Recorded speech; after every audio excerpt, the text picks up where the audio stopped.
Já, komiði sæl og ný og við höldum áfram hér í 21 og við ætlum að tala fangamál. Við berum okkur saman við önnur Norðurlönd í flestu og fangamál eru ekki undan skilin. Í nýrri samnorrænni skýrslu fangelsismál, þar sem að árum 2012 til 2015 eru skoðuð, kemur fram hve oft fyrrverandi fangar fara aftur í fangelsi eða endurkomu tíðnin. Skilja mátti að hér væri lægsta endurkomu tíðni á Norðurlöndunum eins og það var sett upp sumstaðar í fréttum, en þessu er víst öfugt farið, hún er hæst hér. En skulum skoða þetta betur, Guðmundur Ingi Þóroddsson, formaður afstöðu félags fanga á Íslandi og Þráinn Farartveit, framkvæmdastjóri áfangaheimilsins Verndar undanfarin 18 ár, þangað sem að fangar fara til að klára afplánun og þeir eru sestir hér velkomnir.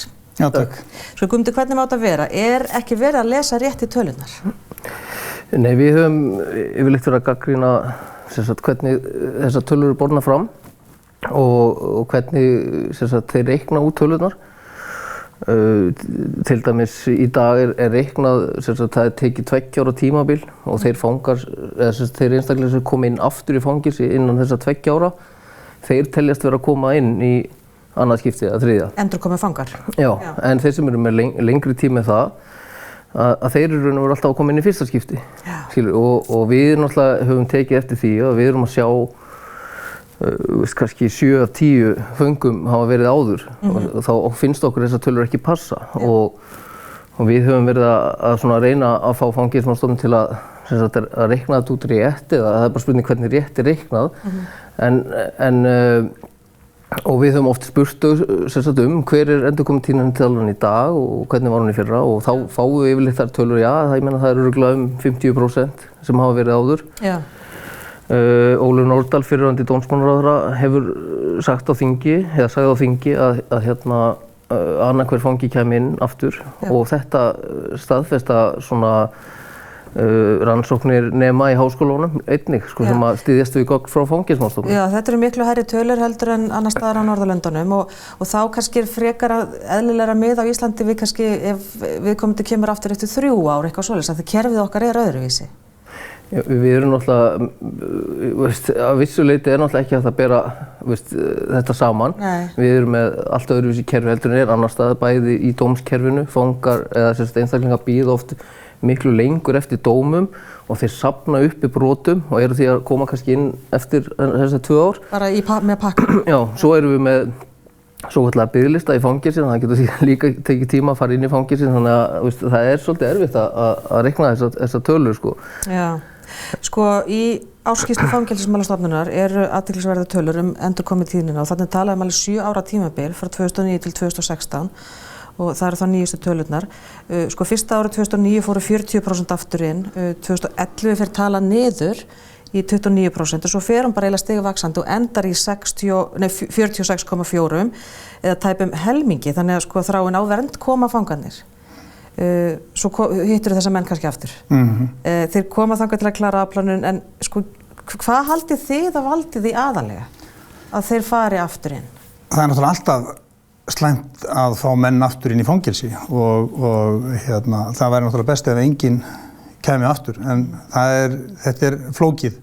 Og varðandi tölfræðina eins og Guðmundur er að tala sko, þá eru þessi tölfræði greiningar gerða þannig að eins og þessi sem er greinilega í ársskýrslu Fangelsismálastofnunar, þessi 46% sem er núna, það er eiginlega bara frá upphafi statistics eða þegar tölfræði er lögð saman aftur í tíman, þeir sem hafa fengið dóma þessum tíma, þeir raðast inn í þessi 46%. Já. Hins vegar ef það á að gera einhvern samanburð á raunverulega tölfræðinni gagnvart öðrum sambærilegum þjóðum eins og okkar, og við þá erum við Noreg, Svíþjóð og Danmörku, þá er í reyndinni þessi tala sem að þú talar þarna sé ekki rétt, sko, hún er samanburðarhæf þannig og ég bara til þess að Hvað meinarðu, sko? Já, þeir nota þetta er sama formúla til útreikninga, þar að segja, ef við tökum bara til dæmis það að árið 1995 þá hefur Vernd þetta starf sitt við að taka við mönnum til afplánunar í fyrsta skipti. Sama tíma þá er samfélagsþjónusta bætt við. Árið 1998 er hún lögfest með þeim skilyrðum sem eru raunverulega í dag. Árið 2011 þá kemur rafrænt eftirlit inn líka og þegar að menn fara sem sagt úr fangelsi og inn á vernd, þá detta þeir út úr þessari statistík varðandi endurkomu hlutan. En höfum við þá rétt að mynda af ástandinu, sko? Nei, ég ekki viss það, en þetta eru raunverulega þau gögn sem við höfum og meðan að ekki þetta sýna fram á eða benda á leiðir til betri útreiknings varðandi þetta, þá verður maður að trúa því að yfirvöld séu raunverulega leiðbeina manni rétt varðandi þennan hluta mála. Ég þekki það ekki nógu vel. Hins vegar þekki ég þá tölfræði sem varðandi vernd, að það eru cirka 13% af þeim sem að fara í gegnum vernd, þeir koma aftur inn í kerfið innan 2 ára. Já. Þetta bara vegna þess að það ekki hægt að bera saman aðra hluti heldur þá sem eru til dæmis eftir 2011 vegna þess að þá kemur rafræna eftirlitið inn. Annað væri ósamanburðarhæft. Þannig að þessi 13% sem koma tilbaka frá okkur eru þær einu tölur sem við höfum raunverulega, af því við höfum engan annan samanburð. Hins vegar höfum við aðrar tölur sem að segja okkur það að 38% af þeim sem koma í gegnum vernd hafa áður verið í fangelsi. Ég skil. Þannig að það umtalsvert lægri tala heldur en raunverulega út úr þessum tölfræðum sem við höfum, en það má líka spyrja sig af hverju, að því það helmingur allra fanga, rúmlega það sem koma út úr fangelsi og klára raunverulega afplánun inn á vernd. En það helmingur? Af hverju það ekki stærri hópur og við vitum að það auðvitað tengt því að sumir eru bara ekki tilbúnir að fara þessa leið, sumir eru ekki hæfir og þá það spurningi hvernig þetta hvetja til betri þáttur. Þeir fara bara beint út í samfélagið. Já, nákvæmlega, sem aldrei gott. En inn í þessum tölum, sko, sem geta verið, finnst mér ansi ruglandi, inn í þessum tölum þá tekið tillit til þá erlendu fangana sem að náttúrulega hlutfall þeirra hefur hækkað, sem fara svo bara beint úr landi, sko. Ég get eiginlega ekki svarað því, sko, en ég veit til dæmis í þessari skýrslu sem var gerð núna, sem er svona samnorræn, þá treysti Noregur sér til dæmis ekki til að vera með, og þeir eru nú yfirleitt með lægstu endurkomutíðnitöluna, en það var einmitt út af því að þeir áttu eftir að sirka út, erlenda sem er vísa á landi og það sem eru látnir og annað slíkt, sko. Já. Þannig að það sko kannski ýmislegt sem má bæta í þessari statistík til þess að greina stöðuna betur. Sko, þetta er náttúrulega mjög flókið, sko. Við sem erum búin að vinna í þessu mjög lengi, við eigum oft mjög erfitt með að skilja þetta og þingmenn og jafnvel ráðherrar og fleira sem hafa kallað eftir þessu tölum, þeir fá aldrei nógu góða tölur. Ólöf Nordal heitin, hún nefnir þetta þá í þinginu. Já. En einhverja tölu fekk hún á ráðuneytinu sem að hún vildi styðja sig við. En þú spyrði í Morgunblaðsgrein Guðmundur Ingi í gær, fyrirsögnin var hverjum hentar að fegra ástandið. Og ert þá að vísa í að það sé ekki verið að túlka tölurnar rétt. Já, Ert að gagnrýna einhvern sérstakann með þessu? Já, ég náttúrulega gagnrýna sko að því við vitum að endurkomutíðnitalan er há og það náttúrulega, ef ekkert breytist þá breytist ekkert, skilur, það er einmitt það sem að, sko, við þurfum bara átt okkur á og ég veit alveg að Fangelsismálastofnun hefur, sérstaklega forstjóri Fangelsismálastofnunar hefur viljað koma með breytingar og breyta þessu, og hann þekkir vandan og vill breyta, en hann alltaf breytist ekki neitt ef hann kemur síðan alltaf og fegra ástandi, sko.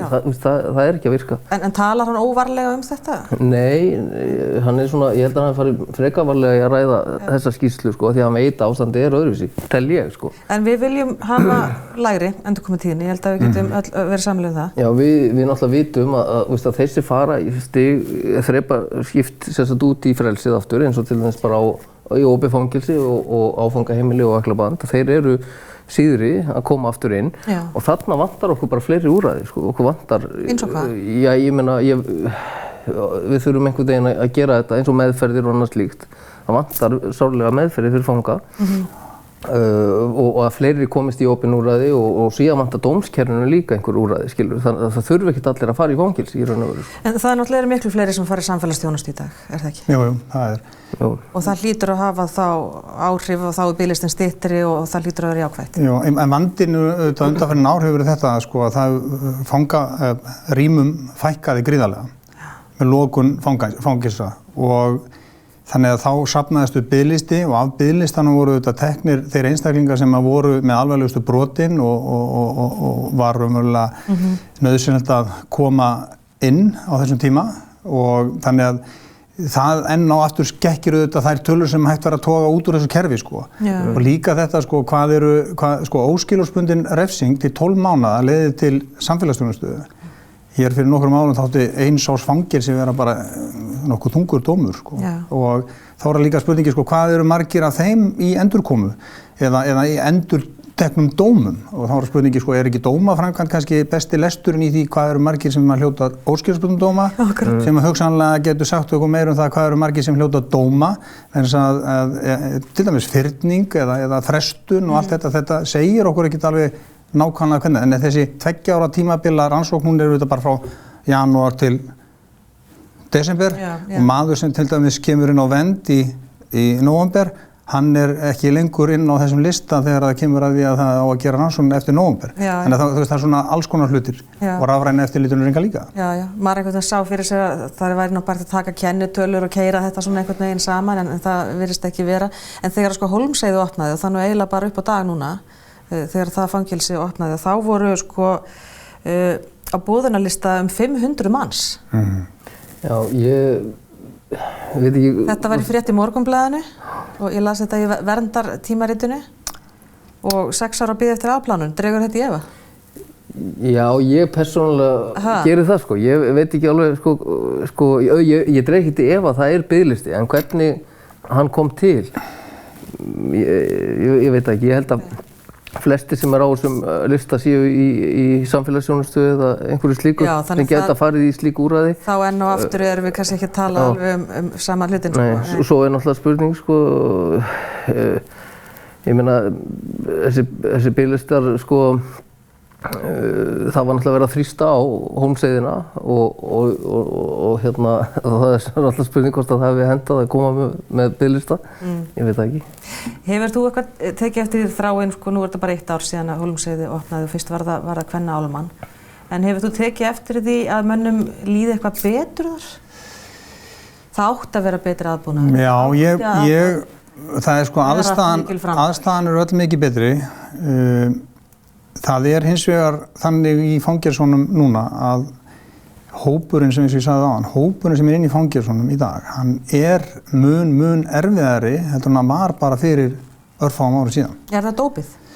Það er auðvitað þessi vandi sem verið að tala bara hér, ótímabundin dauðsföll, og við getum talað um það eins og með fangaði, til dæmis til rannsóknum þá sem létust fyrir 45 ára, sem sagt hversu há tíðni það var þeirra sem hefðu áður hlotið óskilorðsbundna dóma, að það er aldrei, eins og ég sagði áðan, það er aldrei gott að menn fari í fangelsi, en hins vegar er auðvitað erfitt að því það er verið að tína inn fólk inn af listanum sem er nauðsynlegt að taka inn, að það er það fólk sem er í fangelsunum í dag. Það eru skjólstæðingarnir mjög erfiðir, margir hverjir, og það er mjög fáir sem raunverulega kannski komast í gegnum síðuna til þess að geta komið á vernd, eins og oft er staðan sko.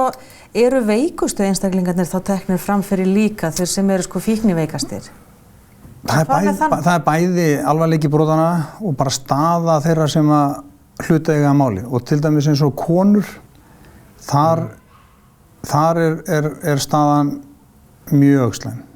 Hvernig það? Já, þær eru bara, staða þeirra er bara verri heldur en eiginlega eða sambærilega þeim verstu þegar við tölum þá kalla sem eru í slæmri stöðu í fangelsum. Þá er þetta meiri hluta. Af hverju? Þær eru bara mun veikari þegar það er komið í afplánun. Það er svona, þær koma veikari inn í fyrsta skipti.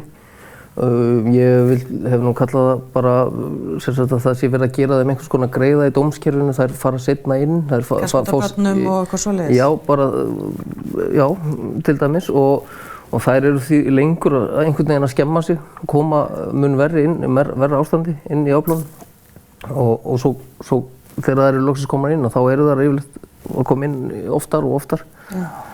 Endurkomin þín hærri hjá konum? Vitið þið það? Það eru það hjá okkur klárlega sko. Við erum með, það er í kringu 90 og eitthvað % af þeim sem koma til okkar sem standast úrræðið að fullu sko. Þetta ég held að það sé bara einhverja 32% af konum. En að því þú veist að tala um Hólmsheiðina sko, Hólmsheiðin er sko,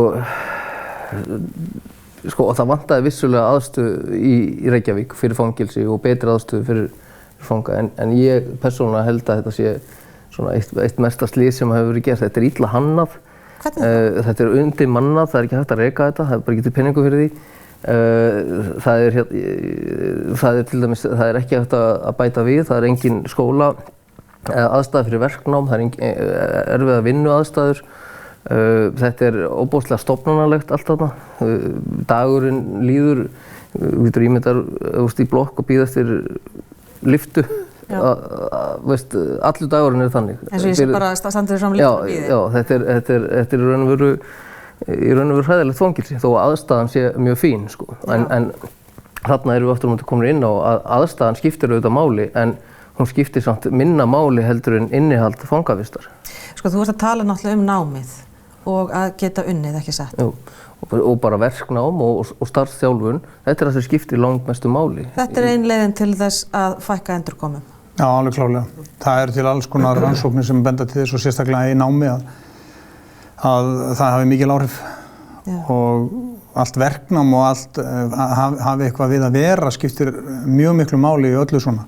Og það í lágmarki á Hólmsheiði? Það ekkert. Það mjög lítið, það eitthvað verið að pakka, merkja vörur, það auðvitað alltaf verið að reyna að finna einhverjar línur í því að reyna að fá verkefni, en það bara reynist mjög erfitt af því það oft kom upp raddir í sambandi við það að menn sé einhvers konar samkeppni, brot á þessum reglum eða hinnum lögunum, nú nýlegast þetta ASÍ varðandi vinnu utan fangelsa og þetta náttúrulega þetta stífir þetta allt niður þannig að í dag eru litla líkur á því að menn geti unnið frá fangelsum vegna þess að sjónum hefur verið bent að þessu. Það ekkert sem gerist annað en það að vinnu stundum fækkar í föngum. Það kemur ekkert annað í staði. Af því það raunverulega ekkert annað að hafa. Þannig að þarf ekki bara að koma þá vinnandi föngum inn í einhvers konar kjarasamning? Það verður langt best. Það verður langt best. Hugmyndir náttúrulega svo, sko, að þeir fái markaðslaun en borgi leigu og fæði sjálfir og fái þá ógjöld og skatta. Já. Þannig að en það er ekki að tala um þá sem sitt inni náttúrulega? Jú, ég hefði helst til að sjá alla fanga fá svoleiðis laun en ef við erum að ræða Hólmsheiðina, sko, við erum að tala það ekki eins og búið að semja heilbrigðisþjónustu í þessu fangelsi. Það ekki búið að semja menntamál í þessu fangelsi. Þannig að það vantar allt. Þetta bara kassinn, steypan og svo eru þarna starfsfólki, það góða starfsfólk sem vinnur þarna að reyna að bjarga hlutunum. Þannig hurðin bara opnuð, hleypt inn, svo sjáðu bara hvað margir fara út og koma aftur. Já, en það kemur engin betri út á Hólmsheiðinni, ég get alveg sagt það. Það náttúrulega auðvitað, það auðvitað þannig að Hólmsheiðin á að nýtast til svona greiningar eins og maður hefur skilið það og þaðan fara menn svo út í þau fangelsi sem við á að etja, þeir sem eru með þyngstu dómar að fara á Litla-Hraun og margir fara beint í opin fangelsi og Akureyri og Kvíabryggju og Sogn og svo auðvitað eins og við erum að tala um þetta, það svo mikið af veiku fólki inn í þessu kerfi sem þarf auðvitað á mikilli aðstoð að halda og ég vil fullera það að svona í kringum 92–94% af þeim sem í fangelsi eiga við bara mjög alvarlega fíknivanda að stríða og ýmis annan vanda og það sem þetta sjá líka meira að því ég nú búin svo lengi í þessu að þessi geðrænu hluti mála, þar sé að menn eru farin að þróa með sér alls konar geðræn vandamál samhliða þessum fíknivanda og þá mjög lítið þetta að gera og menn horfa fram í alls konar vanda innan fangelsiskerfisins líka sem erfitt að taka á. Það til dæmis lyfjamál sem allt og tíð og allt og margir eru á lyfjum. Já, og eiturlyfin inni. Já, það náttúrulega kannski hluti af þeim stærsta pakka innan fangelsins. Það náttúrulega bara auðvitað þessi efni. Þið að tala náttúrulega stærsta áhrifaþáttin í því að menn komið til bakabístífið. Já. Það bara andlegt ástand. Já, vímuefnavandi. Það klárlega. Það fínt að fá ykkur hingað Guðmundur Ingi Þóroddsson, formaður afstöðu félagsfanga á Íslandi og Þráinn Fararstveiti, framkvæmdastjóri áfangaheimilsins Verndar þangað sem að fangar koma og klára afplánun. Hefur verið þar undanfarin 18 ár það minnsta en við tæmum myndi ekki hér en takk aftur fyrir að koma. Já, takk sömuleiðis. Og fyrir við stuttar auglýsingar og síðan í Holt nammi.